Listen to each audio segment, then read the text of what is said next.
Hey there! In today's quick tutorial, I'm going to show you how to type the 9 character in a PowerPoint slide.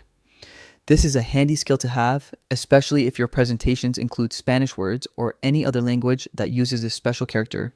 Stick with me, and by the end, you'll be able to add it effortlessly. First, open PowerPoint on your computer. If you already have your presentation ready, perfect. If not, take a moment to open the file where you want to insert the 9. Next, navigate to the text box where you want this character to appear, click inside it, and make sure your text cursor, the little blinking line, is exactly where you want the 9 to go. Now comes the magic part. To type 9, press and hold the Alt key on your keyboard.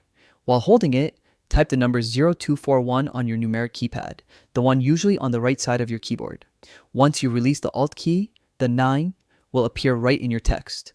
If you're using a laptop without a numeric keypad, you might need to enable it using your function key or check your device's settings. Don't worry if it doesn't work on the first try. Just make sure you're using the numeric keypad, not the numbers above your letters. And that's it. With this simple trick, you can seamlessly add mime anywhere in your PowerPoint slides, making your presentations more accurate and professional. Keep practicing, and it'll soon become second nature. Thanks for watching, and happy creating.